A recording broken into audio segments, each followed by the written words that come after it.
तो हम लोग चुनाव बाहर लड़कर आ गए। जहां चुनाव लड़ना था हम लोग लड़ चुके हैं। जहां पर सरकार एनडीए का कोई घटक दल नहीं चला रहा, विपक्ष के दल चलाने का काम कर रहे हैं। 26 जून को 18वीं लोकसभा की कार्यवाही शुरू हुई।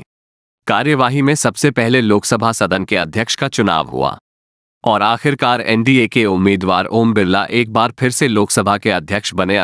Shri Om Birla is declared elected as the speaker of this house.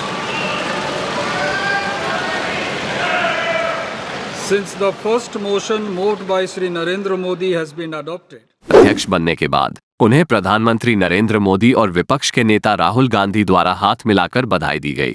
उसके बाद सदन में मौजूद सभी सांसदों ने बारी बारी करके लोकसभा स्पीकर ओम बिरला को बधाई दिए। इस दौरान बिहार के युवा नेता और सांसद चिराग पासवान बधाई देने के लिए खड़े हुए।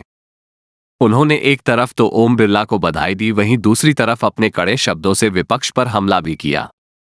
उन्होंने डिप्टी स्पीकर को लेकर चल रहे मांगों को उठाया और विपक्ष को आईना दिखाया। सर, हम लोगों को बहुत खुशी है आपको पुनः इस चेयर पर देखकर। सर, हम लोग चुनाव बाहर लड़कर आ गए हैं। मैं तमाम साथियों से यही आग्रह करूंगा कि जहां चुनाव लड़ना था हम लोग लड़ चुके हैं। अब हम सबकी जिम्मेदारी है कि अपने अपने क्षेत्र के मुद्दों को हम लोग यहाँ पर रखें और अपने देश को आगे लेकर जाने की जिम्मेदारी के साथ हम लोग यहाँ पर कार्य करने का प्रयास करें।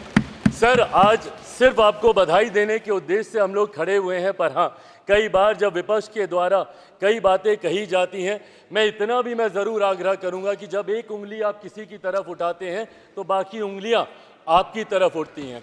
जब आप सत्ता पक्ष से किसी एक आचरण की उम्मीद रखते हैं तो वही उम्मीद हम लोग भी आपके राज्य में उसी आचरण की उम्मीद रखते हैं। कई राज्यों के ऐसे उदाहरण हैं, मैं नाम लेना नहीं चाहूँगा, पर जब आप स्पीकर के पद की बात करते हैं, आप डेप्यूटी स्पीकर के पद की बात करते हैं, तो कई राज्य ऐसे हैं जहां पे स्पीकर का पद और डेप्यूटी स्पीकर का पद भी आप ही के पास है, जहां पर सरकार एनडीए का कोई घटक दल नहीं चला रहा, विपक्ष के दल चलाने का काम कर रहे हैं।